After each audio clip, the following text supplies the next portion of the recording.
안녕하세요. 두일세무회계사무소 사무장 김용식입니다. 저희는 이제 세종시에서 그 세무사무소를 하고 있고요. 어, 이런 동영상을 통해서 그 저희의 이제 고객님들이 궁금해하시는 세무적인 상담 내용을 말씀을 드리고 있어요. 일주일에 한 번 정도 동영상을 찍고 있고, 이제 꽤 많이 찍었던 것 같아요. 그래서 이 동영상을 처음 보시는 분들도 계실 수 있으니까요. 설명을 드렸고요. 다른 어려운 내용들은 뭐 여타 그 세무사 회계사님들이 많이 하시는데 저는 세무사무소에 소속되어 있는 사무장으로서 그 아주 일반적이고 오히려 더 궁금해하실 만한 내용들을 추려가지고 이렇게 동영상을 촬영을 하고 있습니다. 자, 오늘의 내용은 보시는 바와 같이 간이사업자의 부가가치세 신고에 대해서 말씀을 드리려고 해요. 간이사업자 많이들 들으셨을 거예요. 간이사업자는 뭐가 제일 많이 떠오르시나요? 저는 뭐 여러 가지 떠오르지만 대부분 많은 분들이 4,800만 원이라는 숫자가 많이 떠오르실 거예요. 그게 왜 그러냐면 뒤에서 설명을 하도록 할 텐데요. 그것 이외에는 사실 잘 모르시는 경우가 많더라고요. 뭐 꼭 알으셔야 되는 건 아니지만 본인이 하시는 사업이 간이 사업인지 혹은 일반 사업인지에 따라 가지고 그 차이점을 명확하게 아시는 것이 중요하다고 생각이 돼서 이런 동영상을 준비하게 되었습니다. 한번 보도록 하겠습니다. 자, 간이과세자가 뭘까요? 아까 얘기 나왔죠? 연 매출액이 4,800만 원 미만인 개인 사업자라고 되어 있습니다. 법인 사업자는 안 돼요. 자, 그러면은 내가 올해 뭐 예를 들어서 10월 1일 날 개업을 했어요. 그러면은 10, 11, 12 석 달 남았네요. 석 달 동안 열심히 팔아가지고 2천만 원어치를 팔았어요. 매출액 2,800만 원이에요. 그러면 4,800 안 됐으니까 난 간이 사업자네? 간이과세자 가능하겠네? 이듬해 일반 사업자로 전환됩니다. 기간에 따라 가지고 연환산이라는 걸 하기 때문이죠. 2천만 원을 약 3으로 나누면은 660만 원. 그거를 666만 원을 12를 곱하면은 대략 한 7,300 정도 나오겠네요. 4,800을 가뿐히 넘지요. 네, 이렇게 생각하시면 되겠고요. 연환산을 하면은 4배 하면 되겠구나. 그냥 2천만 원, 8천만 원 되겠네요. 8천만 원, 8천만 원이 될 겁니다.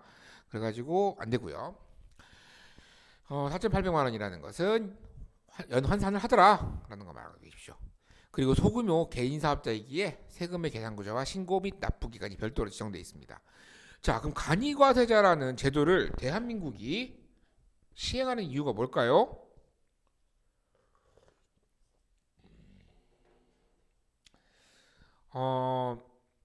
일단 소규모 영세 사업자들을 보호하기 위한 조치라고 생각하시면 되겠습니다. 간이과세자는 일반 과세자에 비해서 부가가치세에 대한 부담이 현저히 낮기 때문입니다. 적죠? 그리고 세금 계산서를 발급할 수가 없어요. 간이과세자는 매출액도 적은 만큼 영세사업자니까 어떻게 돼요? 일반 대중을 상대로 하니까 세금 계산서를 받아야 하는 사업자들끼리는 사업을 하기가 어렵겠지요. 그러니까 일반 사업자들은 매입을 할 때 일반 사업자들끼리 놀아 이런 개념이라고 보시면 되겠습니다. 그러니까 어떻게 돼요? 4,800이 넘을 것으로 예상이 될 수밖에 없는 광업, 제조업, 도매업, 부동산 매매업은 업종 자체가 이거 말고 또 있어요. 업종 자체가 간이과세가 안 된다는 점 주의하시기 바랍니다. 다음은 간이과세자 부가가치세 계산 구조입니다. 잠깐만요. 목청 좀 가다듬고. 지금 시간이 9시가 다 됐어요. 제가 아까 앞서서 일주일에 한 번 정도 한다고 했는데 월요일 날 이제 부랴부랴 찍습니다. 근데 월요일이 제일 바빠요. 세금 때문에 주말에 고민하신 분들이 월요일 날 문의를 제일 많이 주시기도 하고 월요일 날 약속이 제일 많이 잡히기도 하고요. 오늘 해야 할 일 다 마치고 나니까 지금 이 시간이더라고요. 그래도 스스로가 약속이니까 오늘 찍고는 있는데 아이고 기운이 참 빠지네요. 그래도 힘내서 한번 이야기를 해보도록 하겠습니다. 자, 간이과세자 부가세 계산 구조 보죠. 이게 세법에 대한 용어가 참 어려워요. 공급대가 옆에 공급대가 저 설명하는데 공급대가 공급가액 뭐가 달라요? 저희처럼 매일 이런 세금을 다루는 사람들은 이 용어가 익숙한데 처음 대하시는 분들은 헷갈리실 수 있겠더라고요. 헷갈리실 거예요. 네, 앞에가 똑같은데. 자, 우리가 부가세 포함해서 10,000원에 1,000원에서 11,000원이라고 생각해 봅시다. 그러면 어떻게 돼요? 공급대가는 11,000원, 공급가액은 10,000원인 것입니다. 부가세를 포함하면 공급대가, 부가세를 포함하지 않으면 공급가액이라고 보면 되겠습니다. 자, 이게 원래 여기 없었죠. 일반 과세자분들은 여기 업종별 부가가치라는 말이 없어요. 앞에서 보면은 신고가 간이과세자는 1년에 한 번 하고 1년에 두 번 하고의 차이가 있는데 일반 과세자보다 계산이 더 복잡한 것 같은데 라고 하시겠지만 실제로는 신고 자체도 복잡하지 않고 계산도 따지고 보면은 별거 없어요. 여기다가도 부가가치를 곱하고 사실 여기다가도 부가가치를 곱해요. 일반적인데. 해서 업종마다 다르고 5에서 30% 범위 안에 있고 그러니까 어떻게 돼요? 그냥 똑같은 사업을 하고 있으면 30% 적용받는다고 보면은 다른 일반 사업자보다 30% 정도로 부가가치세 납부에 대한 부담이 줄어들겠지요. 예. 수학 얘기를 할 수는 없잖아요, 여기서. 이거 부가가치를 토ken하기 적용되는데 이거를 공통항으로 이거 어렵죠. 이렇게 되면은 그렇죠. 10% 30% 된다는 계산 해보시면 아실 겁니다. 자, 간이과세자의 특징, 이거 마지막 장이죠? 한번 보겠습니다. 간이과세자는 어떤 특징이 있을까요?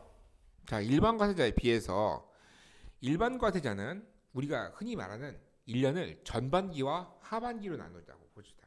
그러면 1월부터 6월까지는 전반기, 7월부터 12월까지는 하반기로 보겠습니다. 후반기? 하반기. 상반기와 하반기 나눠서 생각했을 때 일반 과세자는 상반기에 대한 부가가치세 신고를 언제 하죠? 상반기 종료 후 25일 후인 7월 25일 날 부가가치세 신고를 하고요. 하반기 끝나면 그 이듬해 1월 25일 날 신고를 합니다. 오늘 날짜 1월 6일이니까 앞으로 19일 후에 일반 과세자분들은 부가가치세 신고를 하셔야 되고 간이사업자분들도 1년치에 대한 부가가치세 신고를 하셔야 합니다. 자, 신고하고 납부까지 하는 거예요. 간이과세자는 납부 의무가 면제되는 게 있어요.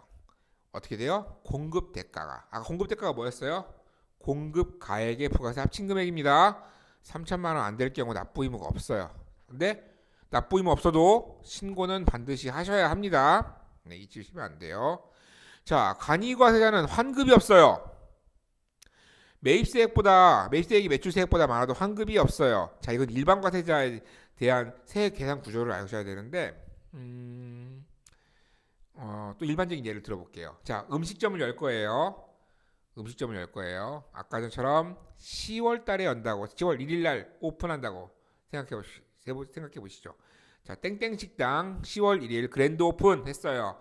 자, 그럼 어떻게 돼요? 식당을 할 때 인테리어비도 들어가고 기자재도 사고 음식 재료도 샀을 거고 뭐 여러 가지 돈이 많이 들어가죠. 초기 투자자면 반드시 들어갑니다. 그런데 그거를 석 달 안에 모두 매출로서 뽑아낼 수 있다면 행복한 일이겠지만 실제로는 매우 어렵죠.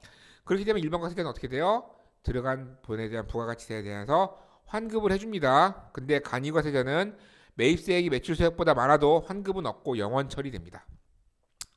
자, 그럼 우리가 그러면은 이렇게 얘기했다고 쳐. 그러면은 지금 이 영상을 보시는 분들은 그게 궁금하실 거예요.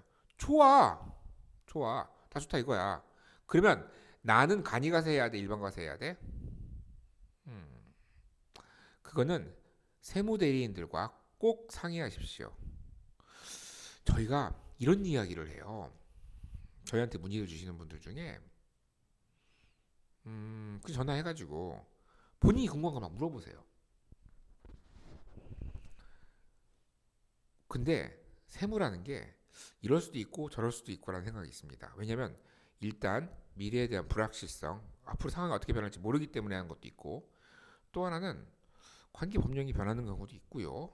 그리고 본인이 생각한 가정이 틀렸을 수도 있고요. 여러 가지 요인들이 있습니다. 근데 난 궁금해. 난 궁금해. 그래서 세무사무소에 전화를 했어요. 음. 저희 같은 업을 하는 사람들은 말이죠. 어떤 서비스가 가장 비싸냐면 그런 호기심 해결이 가장 비쌉니다.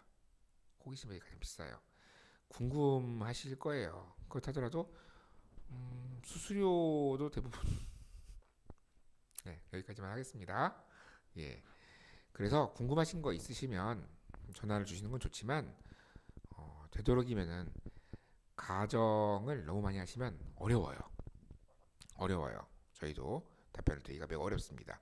이거는 일선에 있는 세무사 회계사님들이 무능해서가 아니에요. 네, 그걸 알아주셨으면 좋겠습니다.